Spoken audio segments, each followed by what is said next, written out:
প্রথমে আটা সেদ্ধ করে নিয়েছি, আর এখানে দেখেন ছোট ছোট করে রাখলাম, পুরি করব। আর এদিকে নাস্তাটা তৈরি করব।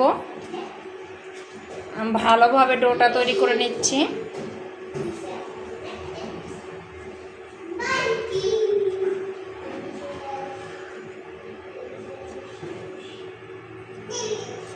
এখন আমি এটাকে বেলে নেব। এই যে আমি এখন আপনার এই রুটির ভিতর ডিম দেব, আর দুই পাশ থেকে এরকম ভাঁজ করে দেব।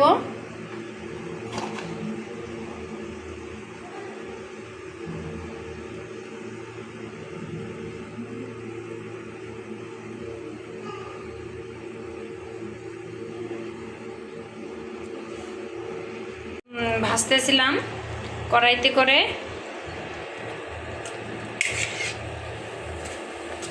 দেখেন এপাশ ওপাশ ভাজ দিলেই হয়ে যাবে।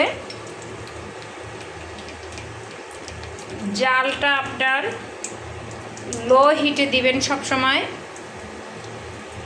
এই যে একটু কড়া ভাজা দেবেন। আমি একটু পোড়া পোড়া করলাম, আমার ছেলে পছন্দ করে।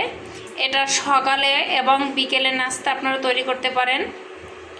এই যে দেখেন এরকম কেটে, আর এই যে যে দেখতেছেন এটা ভুঁড়ি না, এটা মাথার চামড়া দিয়ে খাবেন।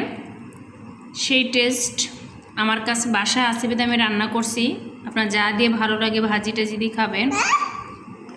আর এই যে সাদা অংশ এটা কিন্তু লেবু, এটা অন্য কিছু ভাবেন না। লেবুটা কত বড় দেখেন, এই যে এটা লেবু, এই যে লেবু, এটা দিয়ে খেতে কিন্তু ভীষণ মজা।